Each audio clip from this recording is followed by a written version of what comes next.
Happy day, everybody. My name is Jeremy, and this is Barbecue Elementary. Today, I hope to totally redeem my last cinder block cook by rustling up some perfect pulled pork tacos, complete with homemade salsa verde. So as to not waste another moment, let's go.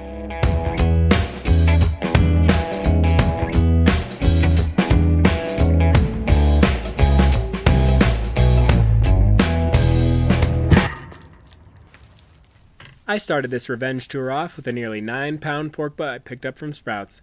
I decided that if I was going to take another round with my Cinder Block Smoker, that I would go big and not go home.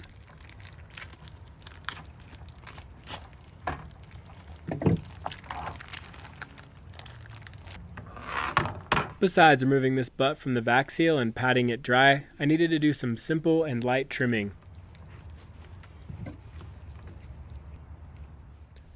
During my trimming, I found this little vein. I've seen in other videos pork butts have it, and I've never had one myself. So after doing everything I could to get it out, which I thought I was pretty successful at, it was time to move on to the mustard slather and rub.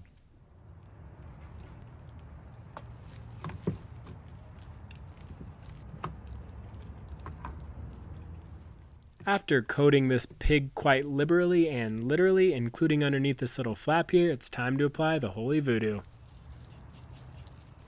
And I know that everybody is using this on absolutely everything, but I honestly don't care. I don't think you should care. I don't think anybody should care. This stuff is pretty good. Put it on your brisket. Put it on your chicken. Put it on your pulled pork for tacos. It doesn't matter. Just put it on. And if you're gonna put it on, you better lay it on thick, like I always do.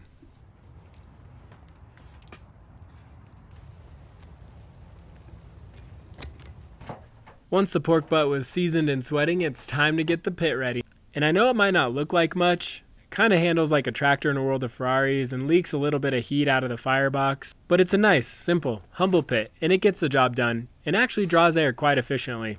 I love it. And I think that anybody that wants to get into smoking should try to build their own pit someday.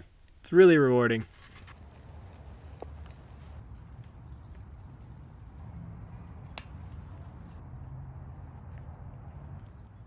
I obviously did not give myself enough time on my last Cinder Block Smoker video, which ended up being a huge failure, so I decided to make sure I had plenty of time and cook overnight.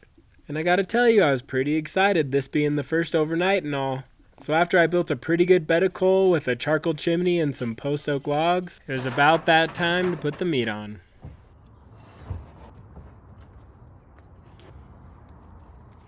I'm not gonna lie, the first challenge was getting this coal bed to get started, so this pork butt had a ton of time to get all sweaty and beautiful looking like this. Just gonna benefit us in the end.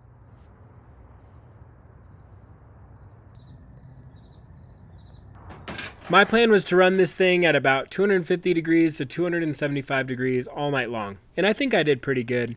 And besides a few dips in temp here and there, it ran fairly consistently throughout the entire night.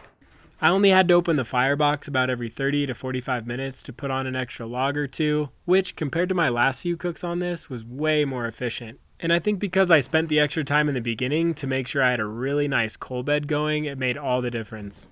Which is another thing I love about this smoker. I didn't have to pay a lot for it and I'm learning a ton. After only a few hours into the cook, the pork was putting on some nice color. I was only spritzing every once in a while when I noticed that it was dry.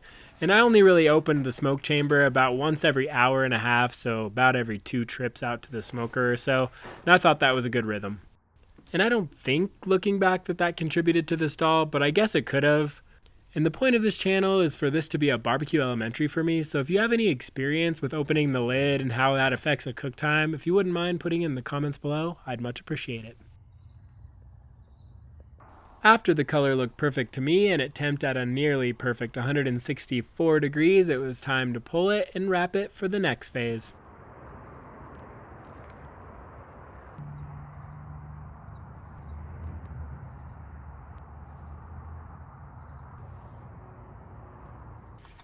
I decided to use Matt Pittman's Meat Church recipe for Mexican pulled pork, where he used hot sauce, chicken stock, and butter to give the pulled pork kind of a nice savory and spice rather than a sweet and rich profile like in other videos.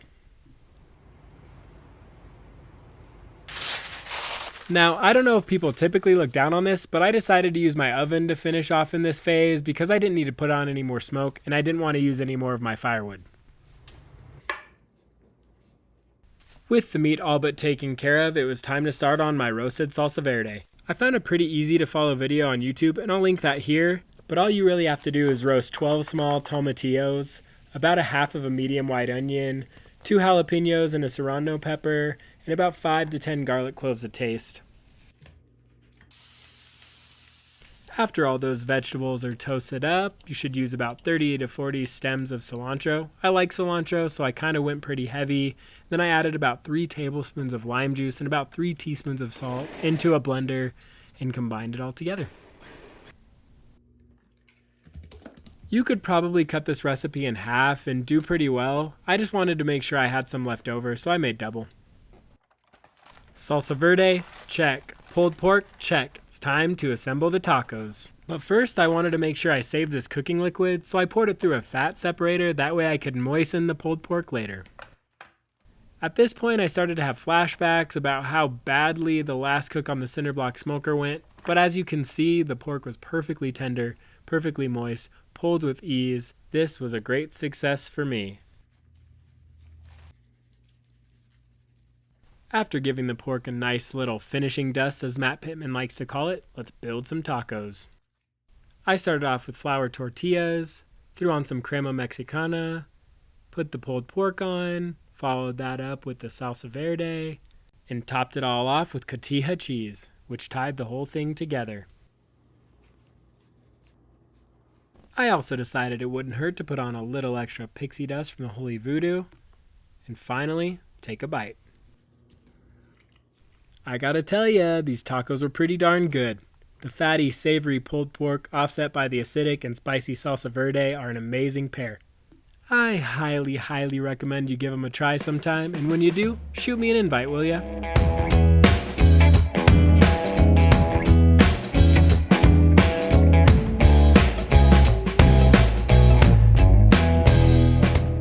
As always, thanks a million for tuning in. Make sure to like, comment, and subscribe if you haven't already to follow me along on my adventures through Barbecue Elementary.